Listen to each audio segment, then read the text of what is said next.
Greetings, my fellow freedom lotus sovereign thinkers. Thank you for tuning in to the LL3 podcast. My name is Craig, transmitting live from the wonderful, wild and wonderful state of West Virginia. And today's date is Tuesday, October 6th, 2020. So let us begin.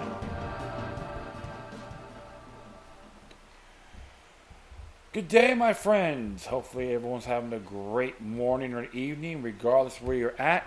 Yeah, I'm a little bit excited. Nice and chilly out here. That's pretty cool. No complaints.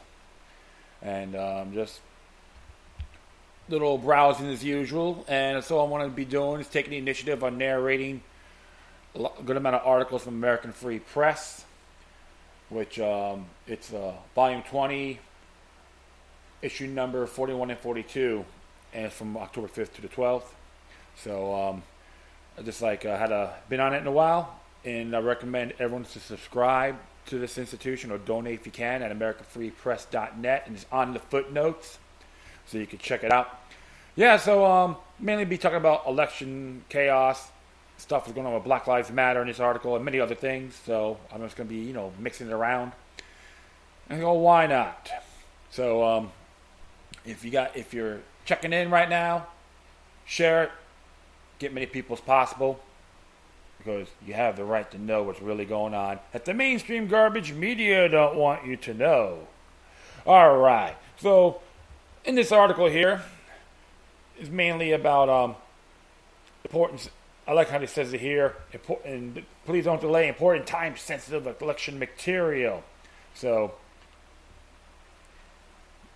it's pretty interesting here. It's like 32 pages long. So I'll be reading through a PDF format. So please bear with me. And what does the AFP staff have to say about election chaos? Experts, mail-in ballots, easiest way to steal elections. And of course, here it says here, President Trump has taken considerable heat from Democrats, from the media, even his own party, and even his own party for stating that he will not merely concede defeat upon announcement that Democratic candidate Joe Biden has won because of voter fraud is rampant in U.S. elections. Elites have excoriated Trump for simply stating what most Americans voters know well. U.S. elections have never been secure, and there is strong evidence to support this. During the September 29 debate, Trump told Fox News host and moderator Chris Wallace that he will not simply concede defeat to Biden. And can you blame him? Regardless if you like President Trump or not. But it's very interesting here. So, and as it reads here, citing the expected huge volume of mail-in ballots, Trump told the viewing audience, there is going to be fraud like you've never seen. If I see tens of thousands of ballots being manipulated, I can't go along with that. I want an honest ballot count. It is hard to argue with Trump's answer. After all, who doesn't want an accurate and honest election? Believe it or not, most of the elites in the mainstream media, as well as top Democrats, have been arguing for weeks that U.S. elections have always been safe, honest, and secure. But the reality is very far from that. And hold on here. Shoot, one moment.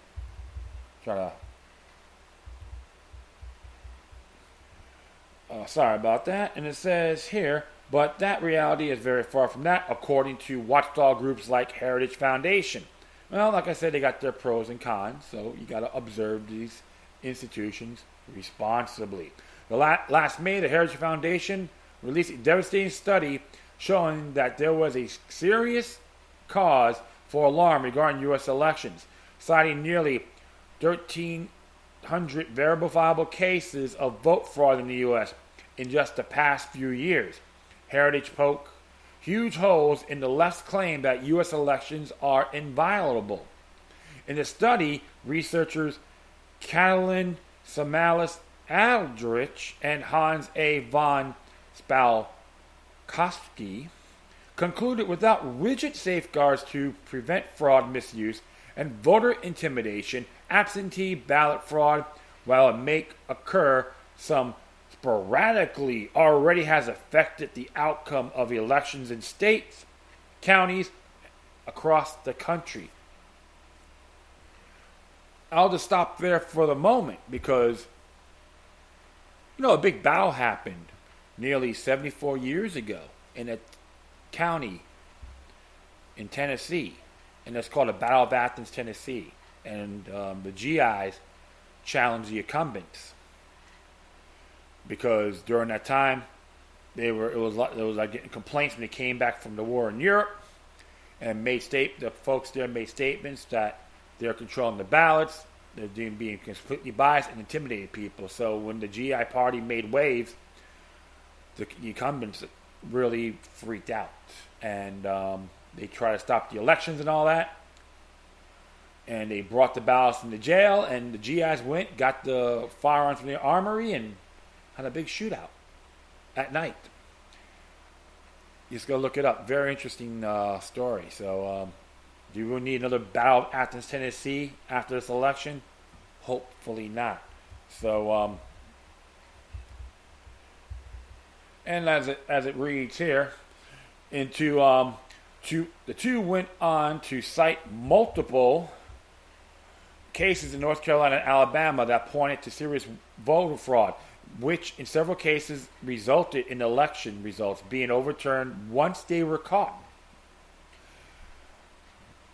Although talk of voter fraud may be increasing because of the stakes in 2020 election, the Heritage Foundation elections fraud database has been around for getting hiccups here. Good, for 4 years. One moment, please. With the addition of our latest batches of cases, we are up to 1,285 proven instances of voter fraud. The two wrote in their report summary, adding Heritage's database is by no means comprehensive. It doesn't capture all voter fraud cases and certainly doesn't capture report instances that aren't even investigated or prosecuted. The data base is intended to demonstrate the vulnerabilities in the election system in many ways in which fraud is committed. Samalis, Aldridge, and Spivakowski cited multiple examples that included impersonation fraud at the polls, false voter registrations, duplicate voting, fraudulent absentee ballots, vote buying, illegal assistance, and intimidation of voters, ineligible voting such by aliens, altering of vote counts, and ballot petition fraud. The easiest way to commit vote fraud, they noted, was by mail-in voting, where ballots can be lost in the mail, arbitrarily disqualified, and even stolen. The Heritage Foundation has a complete list of 1,285 verifiable examples of vote fraud published on their website at heritage.org. Folks, you can read it yourselves. I'm not really too surprised. President Trump is correct. The U.S. has a long history of stolen elections, and voters would be wise to pay attention to anomalies in their districts and call out allegations of fraud to secretaries of state when they believe it is happening. Absolutely. Because one of those things, folks, you got to always be vigilant. So that's why precinct officers, if you got to call these bastards out at these polling places or facilities, supervisor elections, do it. Because this is very dangerous what's been happening. And I know, look, these even claims that happened even in 2000 with the Bush-Gore election. Now, I'm not too crazy about Al Gore either, but it looks like there's claims he got railroaded. But the problem is he had too much dirt against him, so he had to recant it real quick. But yeah, it's a real issue, and I do have an absentee ballot. And what I do, fortunately for myself, because I'm not far from the facility, the supervisor of elections, I used to take it right there, boom. They stamp it, time it, throw it in there. I'll try to keep tabs of it as well. Nothing's going to be perfect, but they're making it too obvious. This is why we got to keep these bastards on their toes. Okay, even elected servants. But another thing here, news you may have missed. It says, I'll read a few things here.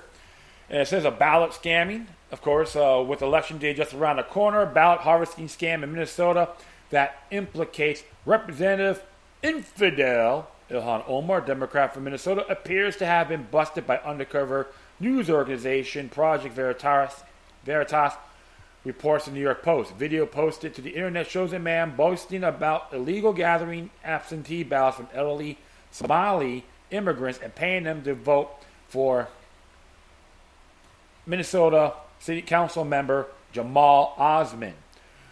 The man in question can be seen in his car surrounded by ballots he claims to have purchased from others in his area. The man evidently was exploiting corruption, which is a commonplace in East Africa, to illegally secure votes for Osman.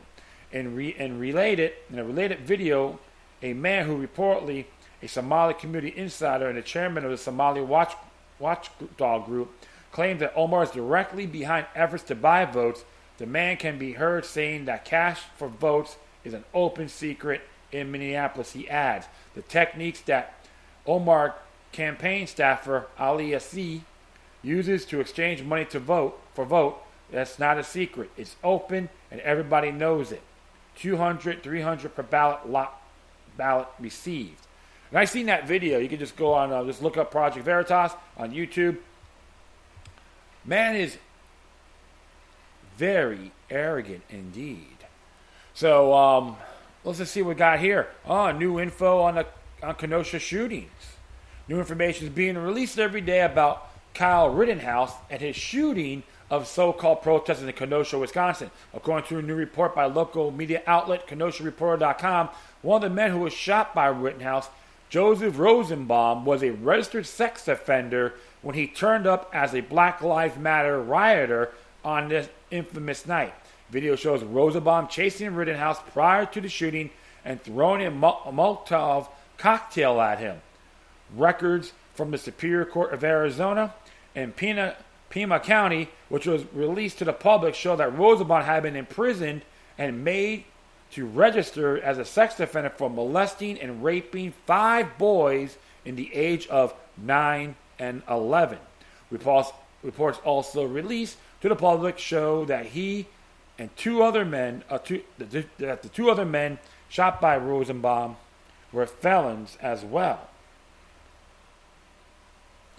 One who was legally in possession of a firearm, and I know Ben Swan did that in IC Media, and we hit in this good video on that. So please, ISC Media, just look up Ben Swan. Trust me, he's really good on what he puts out.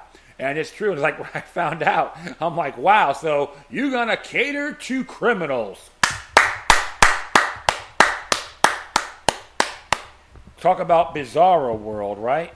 Good grief. Get Trump, Flynn at all cost. So here's what they got to say here on this ordeal. And it says here, the unprecedented move, the FBI recently released a 13-page summary of an interview with Agent William Barnett that was conducted at the height of the Mueller Russia probe, during which President Trump was being investigated for colluding with Russia to steal the 2016 election. Today, everyone knows that an investigation turned out there was zero evidence Trump or anyone on his team was working with Russia. According to his agent's testimony, however, even back then many people knew the whole probe was a sham and was intended to do one thing, take down the president. Barnett expressed serious doubts about the probe and said he feared and get Trump attitude was driving the investigation forward. In the General Michael Flynn case, several of the investigating agents were so concerned about the legality of their activities, they purchased insurance in case they were ever investigated. Yeah, you love to dish it out, but you hate receiving. Like I said, I'm not even a Trump fan, with all due respect. However, this is not more than a rhetorical deception from the very beginning, and Robert Mueller is a criminal. All right, just remember what happened to him at the 9/11 probe of Sarasota. How come that case got dropped on his behalf, according to other reports? And of course, him involving organized criminals, mobsters in Boston. and that guy got taken out. I forgot the person's name, unfortunately, but I think I know it was I don't know if he's Irish, but regardless, it's just very, very, very interesting here. So, and his, of course, instant regret in Minneapolis is probably a surprise to almost no one that members of the Minneapolis City Council who over the summer pledged to defund their police department are now expressing regrets over publicly taking that stand. Report news website Patch.com, an interview with the New York Times counselor Andrew Johnson, one of the 9 members who initially supported the pledge last summer, claimed it meant the words in spirit, not by the letter. Another council member, Philip Cunningham, said that the language in the pledge was up for interpretation, and that even among council members, soon after the promise was made, it was very clear that most of us had interpreted the language differently. So you gotta never focus on the face value of the subject or the title. Always examine the fine print. And like I told people, heard my show for a long time, to realize that I'm for peace officers, not deputies of Nottingham. I want to end the drug war. Plus, no more federal funding, militarization. That's to me, that's overreaching on a local level, even on a state as well. Plus, end no-knock raids. So let's just give you a few. Wrongful prosecution. Last May, a bar owner in Omaha, who was also a white male, shot and killed a 22-year-old rider who was threatening him in his establishment. The local district attorney initially admitted the shooting was blatantly self-defense, but later charged him with terrorism and manslaughter. Conceding local activists had pressured him into. On May 30th, Jake Garner, 38, was knocked to the ground by a group of Black Lives Matter protesters, call them criminals. Gardner fired a warning shot to get them to leave, but ended up in a fight with James Skurlick, 22. During the altercation, Gardner shot Skurlick, killing him. District Attorney Michael Klein that Gardner had acted in self-defense and declined to bring charges. A week later, after hearing from local residents and elected officials, Klein decided to bring charges against Gardner, despite the fact that Gardner was clearly acting in self-defense.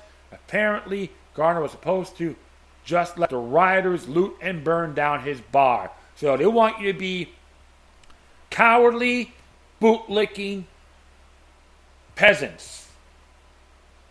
All right? So, Donald Klein, you're a pathetic, treasonous scumbag. That's all I got to say. I don't give a damn what you do. You're not more than garbage on these actions. I know I'm a little bit bombastic at this time, but I don't like being insulted.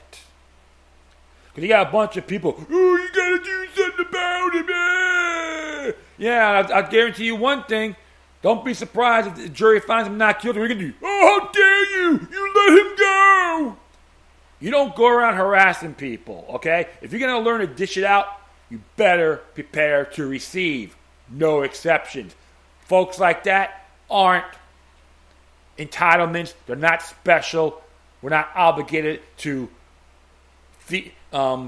consume their propaganda machine. Because we all know one thing about Black Lives Matter in general. I'm not saying that everyone, the rank and file, not all bad people, but you're going to have the riffraff, the criminal elements, and even the so-called leaders are nothing more than corporate funded. They're owned by the globalist elites.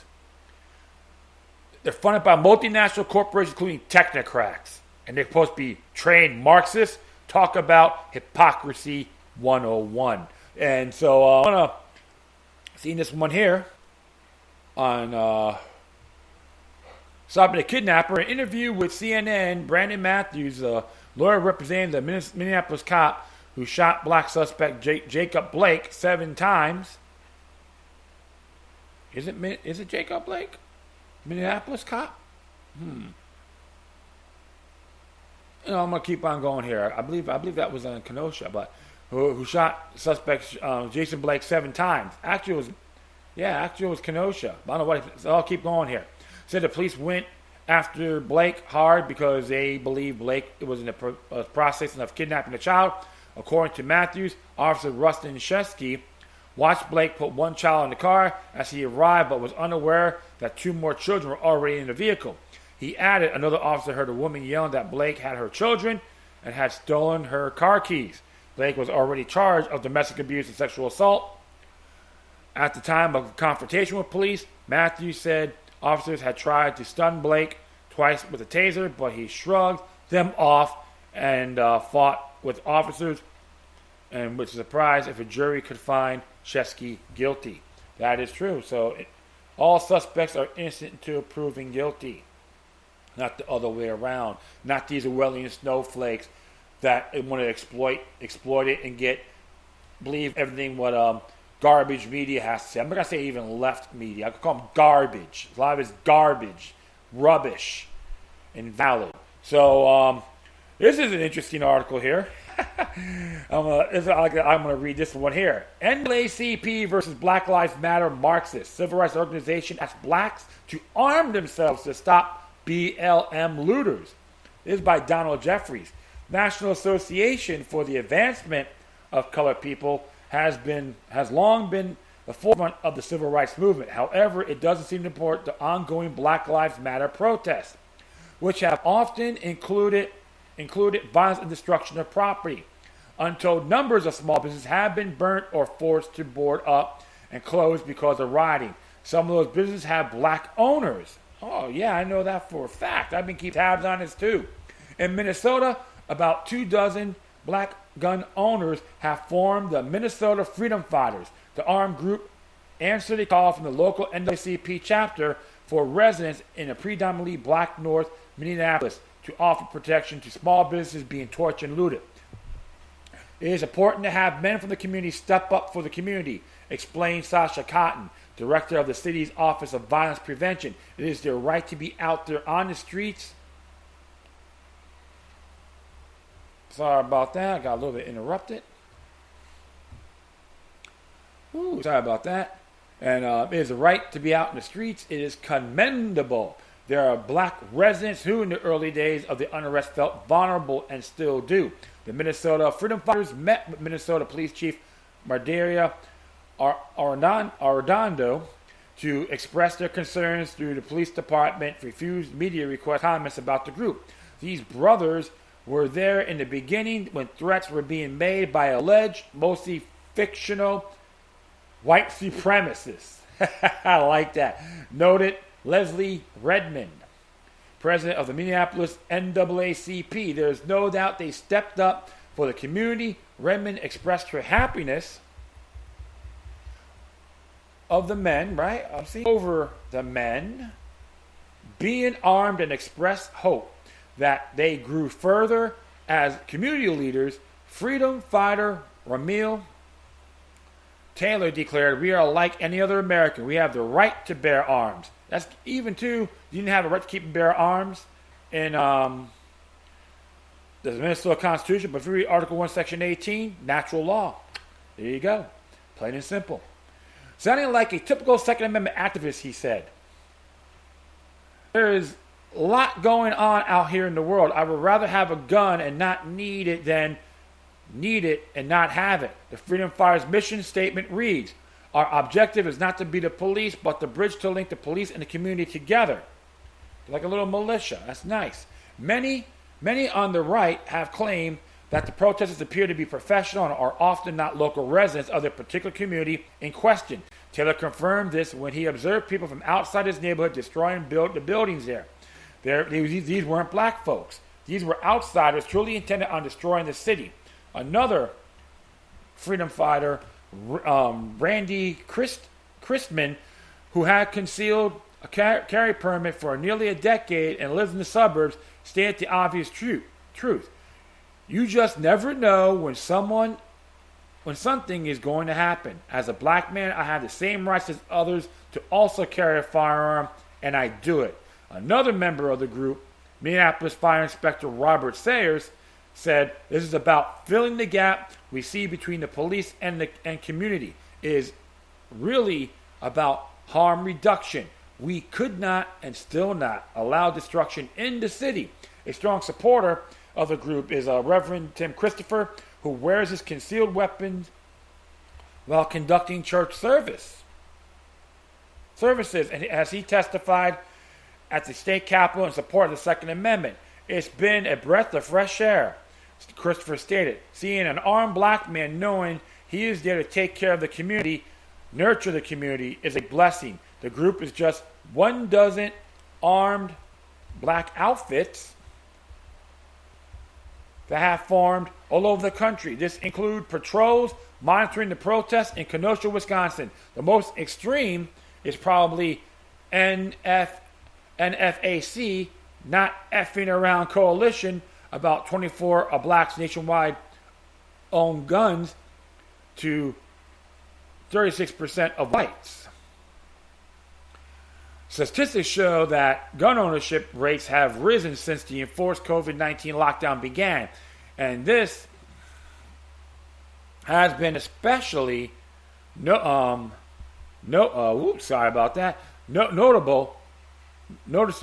in the black community. Philip Smith, president of the National African American Gun Association, reported that his organization annual membership has increased by much as 2,000 new members per day.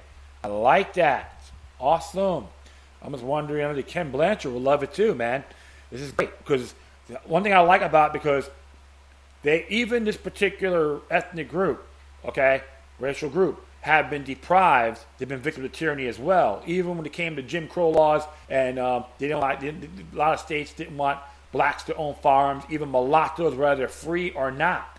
That's including even northern states. They have these laws too. So do a little homework on this, and just give you some examples. I will encourage people to check out a video from the JPFO entitled "No Guns for Negroes." Go to jpfo.org, and you could check that out. So, and I'll go on here. Per day, which used to annual figure to historian Political. The days are over of African Americans sitting around singing Kumbaya and hoping and praying that someday will come and save them. We're going to save ourselves, Smith declared. Any politician that wants to vote our vote moving forward, they better be on the side of thinking. Otherwise, you're not going to get our vote. I love it. These people, I could have a great conversation with these men, with these individuals. I think this is beautiful. Whatever it was, fear of food shortage, lack of a grocery store, the long response time for law enforcement, or whether people were just fearful they were going to be attacked, I don't know, noted Derek Morgan, national commander of the Black Gun Owners Association.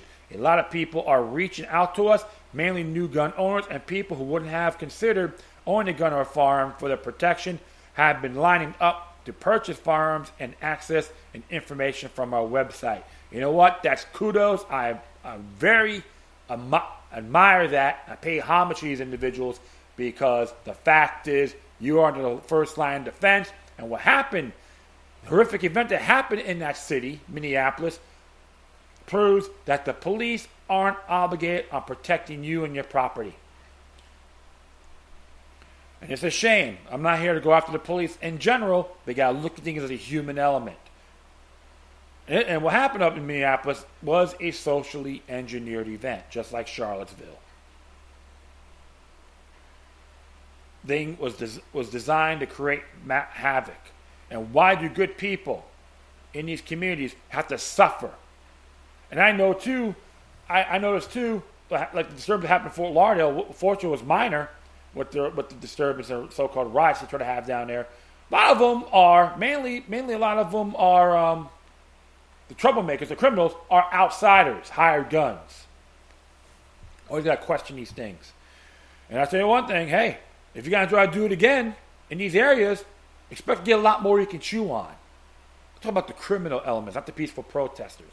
See, this is why I never use violent protesters, because that's more of a collective form of collective witch hunting on one particular group of protesters. So I say the criminal element. You always got to be aware. And so, all right, so we're going to hit this one down here. Oh, yeah, here's another article. BLM struggling to improve public image, plummeting approval ratings, lead Black Lives Matter to conceal Marxist origins. too late, you are too late. It's so obvious, we know. Regular readers, by John Friend, regular readers of this newspaper are fully aware of the radical anti-Western Marxist political ideology of the Black Lives Matter movement, an ideology the organization has long proudly proclaimed and championed. Let's talk about pretentiousness, right? In 2015, Patrice Cullors, one of the organization's founding members, openly admitted that she and her colleagues were trained Marxists. In a widely circulated interview on a Real News Network, the official Black Lives Matter website had a section entitled What We Believe that outlined the many ways in which the subversive or organization was seeking to undermine and destroy traditional civilization under the guise of combating white supremacy and racism. I hear their rhetoric and I don't get mad, I just start laughing. Very comical. All right.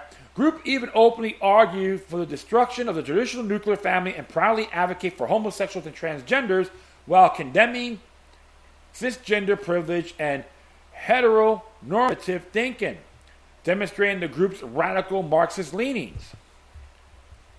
Interestingly, as public opinion of the BLM movement marred by rioting, looting, and destruction, and outright violence against both law enforcement and the average American citizens plummets, the group has quietly taken down its What We Believe, too late, page as recently reported at redstate.com. BLM perhaps views the controversial page, which has received tremendous scrutiny in recent months, as a liability and choose to remove it from their website. Nevertheless, although the official BLM website has removed the page, savvy internet users can still access the archived version on the page if they wish. Simply deleting the page certainly does not change the highly destructive radical Marxist ideology promoted by the BLM movement, which more and more Americans are recognizing each day passes and another city goes up in flames.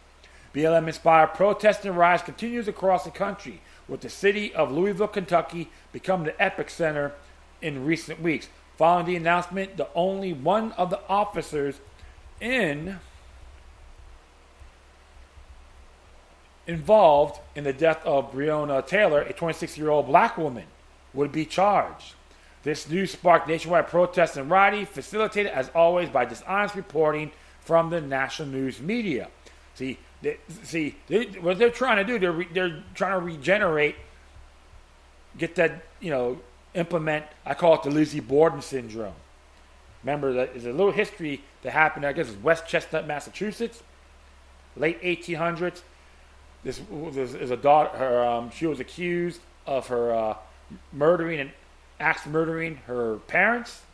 They hyped it up. She was a suspect. The grand jury indicted her, and everyone just went total ape until then the trial. They all assumed she's going to be convicted, and it flipped. Not guilty. Okay? So we'll just leave it at that. BLM narratives are always false.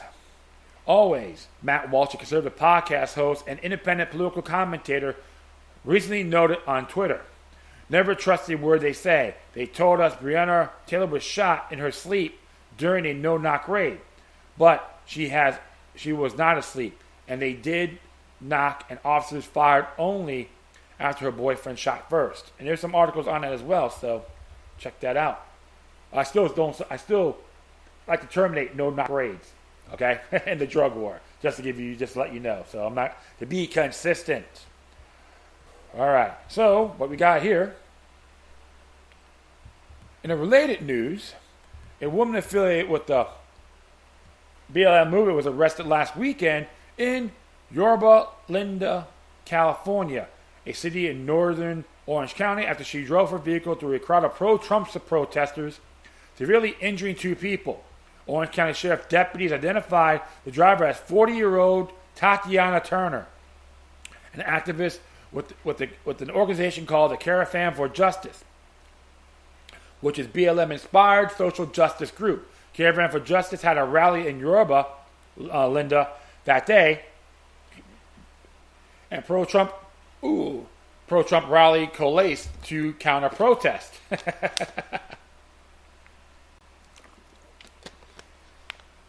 So this sounds like the suspect hates free speech. Too bad. After several physical confrontations between the opposing groups broke out, Orange County Sheriff deputies issued dispersed orders and demanded crowds to leave the area. Turner got in her vehicle and drove through a group of pro-Trump protesters near the parking lot of the Yorba Linda Public Library. Talk about vindication, allegedly speaking. The man suffered 2 broken legs and the woman had major injuries. Sergeant Dennis Breckner of the Orange County Sheriff's Department told local media outlets following the incident. Both were transported to a hospital for treatment of their injuries. Turner was quickly arrested following the attack and has been charged with attempted murder and assault with a deadly weapon while the investigation continues into the day's events. Many of the protesters in that group were outfitted with helmets, tactical vests, riot shields, and tasers, the DA's office explained. At the same time, a larger group of President Trump supporters had also planned a rally in the same area. The 2 groups converged on each other, and Turner is accused of pepper spraying 2 counter-protesters during the confrontation. Turner was also accused of waving a wooden baton at a pro-Trump protesters and eventually driving her car through the crowd, running over a woman's head and breaking the leg of another man. We will not tolerate these professional militant organizers who armed with weapons and teaching defense tactics to counter police efforts to curb violence. Orange County District Attorney Todd Spitzer stated in the press release, "We support the right to peacefully protest, but these are not peaceful protests. These are organized protests that encourage others to engage in civil disobedience." When pepper spray and other displays of force failed, she positioned her vehicle to be used as a weapon, and she used that vehicle as a deadly weapon, willing to injure and kill those who stood in her way. When she tried to evade a pursuit until stopped. Unsurprisingly, the attack has not garnered much attention in the national media, which is quick to downplay and cover up the crimes and violence committed by BLM and anti-VOT activists, while hyping and exaggerating alleged crimes committed by Trump supporters. See, it's called a witch hunting game, blame game, and I just laugh. Woo, yeah, and man. Well, I'm not gonna say a word. I've seen a photo of this, so it's very shameful. If people can have opinions and viewpoints, now they all want to hate one another and say you're a racist because you have no merit to back on, and it's just very it's just not too fond of all these folks. All right, so you know what? I'm gonna do one more here. I might do a couple more. Let's see what mood I'm in. There's one here. It's interesting. It's about... Okay, let me just check this out. Oh, yeah. Never forget the Anthrax Deception. Without the Anthrax attack of 2001, the U.S. Patriot Act may never have passed. This is by Dr. Kevin Barrett. Some say, never forget 9/11. Others better informed say, never forget 9/11 was an inside job. I say New World Order agenda, but it's understandable.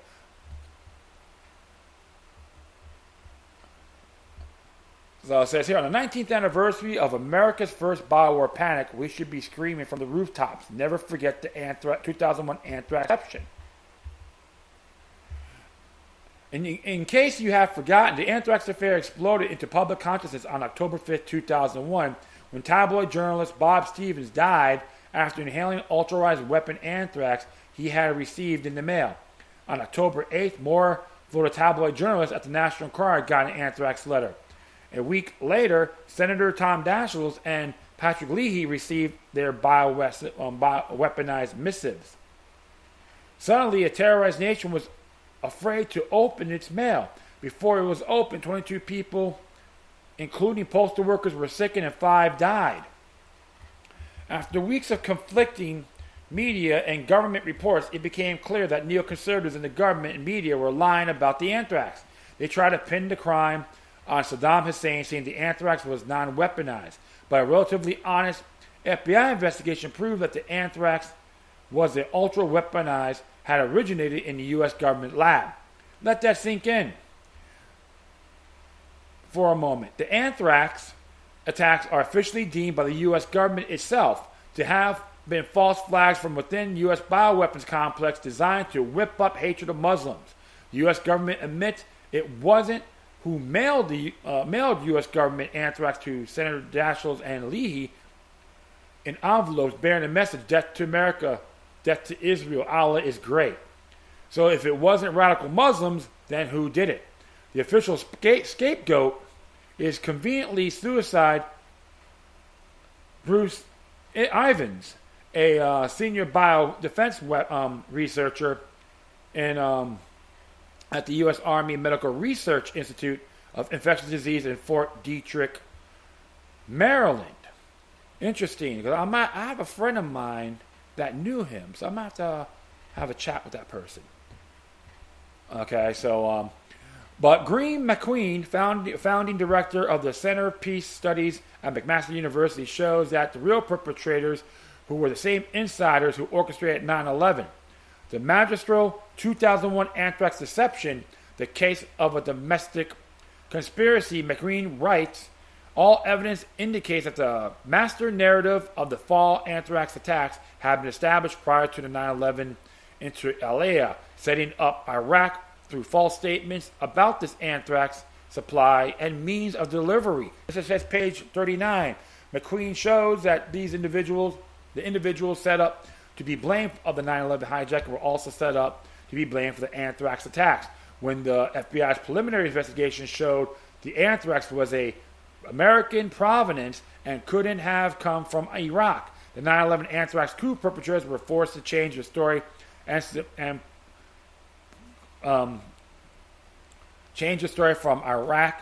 The 9/11 anthrax coup perpetrators were forced to change the stories and suppress or downplay of the many links they created between the anthrax attacks and the 9/11 hijacker patsies.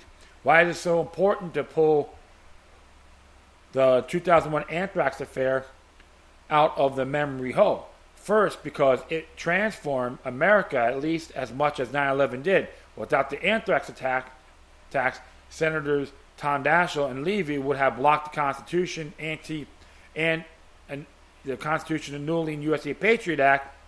Without the anthrax, we would still have a Constitution.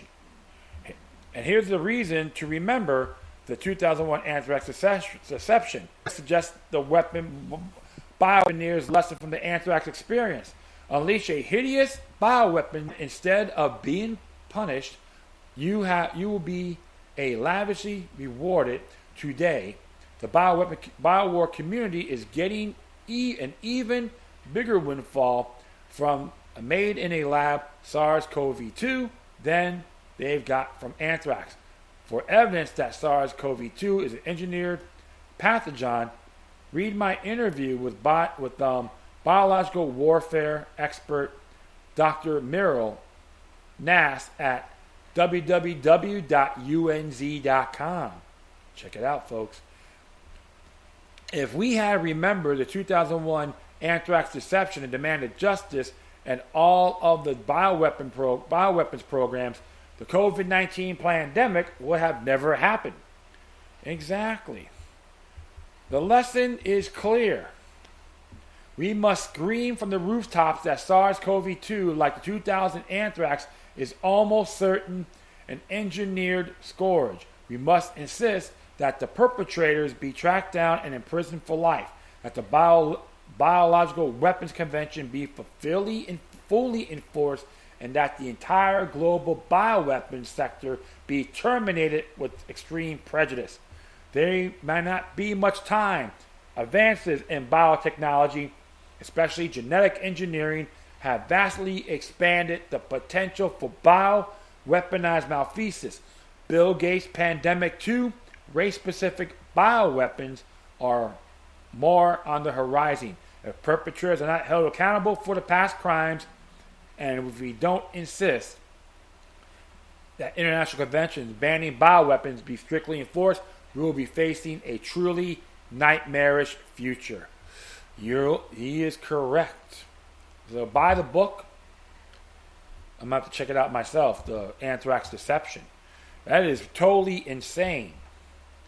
And even a person like myself, I've been always say that COVID-19 was a bioweapon in good faith, and never use it out of fear, but rather awareness.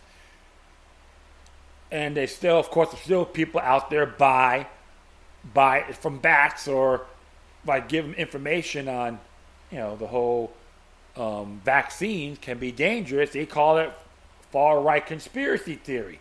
Don't get caught in that manifestation, because tyrants such as Hitler, Stalin, and many others in government use that rhetoric. Don't be part of the herd conformity. Always got to pay attention to these things. And let me see, I might just do one more here. See right here? Nah.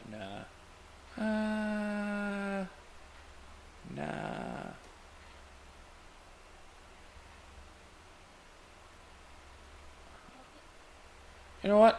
Yeah, I'm going to do one more here. Do you remember Osama bin Laden's niece?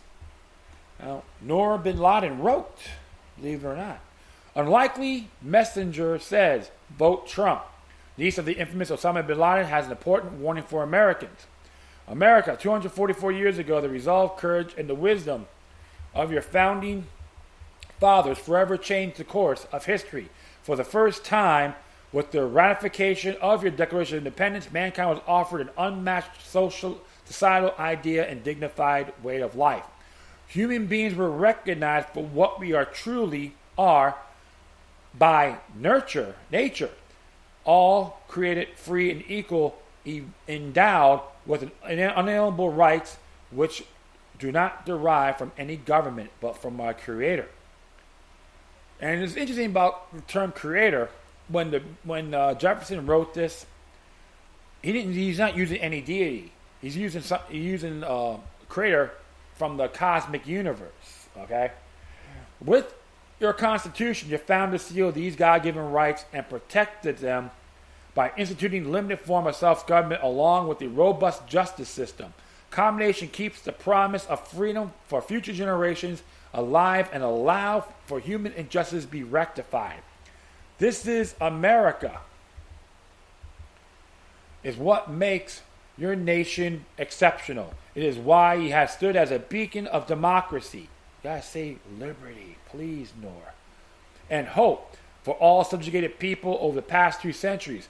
During some time of our darkest hours, we remember how you fought for those who couldn't defend themselves from tyranny at the cost of your own brave men. The world is forever in debt for your sacrifice, and we are grateful for the refuge you provide to those who can flee persecution. This America is your heritage, and the reason we still look to you as our champion of liberty to this day. From the peaceful Hong Kong protesters who proudly brandished the American flag in the streets, to the Iranian students who refused to walk over a painted version of it on the ground of Tehran University, people who live under oppressive regimes know firsthand that being free has no price, and they know that America is the ultimate shelter for the downtrodden. Watching the gratuitous violence, streets burned, buildings and statues being defaced in America over these past months, I am heartbroken to see an entire generation was successfully brainwashed into hating their very nation that has yielded the most freedom, justice, and equality everywhere. I am most highly distressed by the blatant erosion at various levels of your own basic individual rights and freedoms as guaranteed by your Bill of Rights, from an arbitrary censorship of speech to unlawful politically motivated abuses of justice. America, this is why I feel compelled to address you. Though I'm I'm an unlikely messenger at first glance. Rest assured that the name that I carry is antithetical to the values I hold, and that my heart is in the right place with you. Level of urgency bound me to speak up and warn you. The question is, how do we get to this point? They want you to believe that this is a recent phenomenon. The truth is that the undoing of America has been decades in the making. The globalist deep state swamp, whichever name you call them, have been working hard at work to weaken America's sovereignty and standing as a world leader, intent eradicating new system of world governance where they would be in total control. They are seeking to undermine the fundamental principle of your country, a government for the people, by the people, replacing it instead with a world order of international institutions, ultimately puppeteered by a caste of technocrats, oligarchs, and international bankers. Though your Constitution stands firmly in their way, it never deferred them. Like the Trojan horse, they infiltrate governmental and intelligence agencies and all realms of society, education, media, entertainment, culture at their disposal, tools of mass population influence, propaganda, fake news, and censorship. By pushing their Marxist, socialist, progressive agenda for years, they set out to destroy your fundamental values and divide you. They negate God, dissolve the family unit, and dissever us for moral objectivity, effectively leaving a vacuum of degeneracy, cognitive dissonance, and absurdity in its wake. However, they didn't count on a great awakening of people tired of being crushed by their self-serving economic policies, nor they foresee that COVID-19 would highlight their system's gross failings from an overdependence on a global supply chain, to corruption in major institutions like the World Health Organization. They didn't anticipate that they would rally online to share information and real news, bypassing their controlled mainstream media outlets. Above all, they never thought Hillary Clinton would lose. Since President Trump's victory, these nefarious forces have done everything in their power to stop him from reversing past administration's destructive policies. They failed hoax after hoax. Despite their relentless attacks on all fronts, President Trump has demonstrated he is the only leader who can save us from a bleak future. As evidenced by his first term, results in America First policy speak for themselves. Domestically, he removed kidnapping regulations to American economic growth, rebuilt a depleted military, brought back manufacturing, and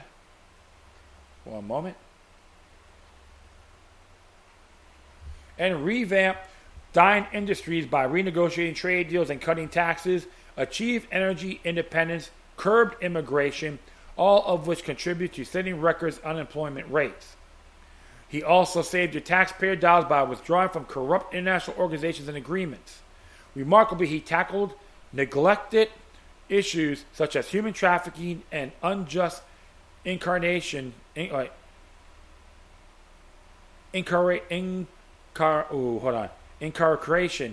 to fund Planned Parenthood, took care of disregarded veterans, and lowered prescription drug prices. All these undertakings prove just how much he values the lives and well-being of all Americans.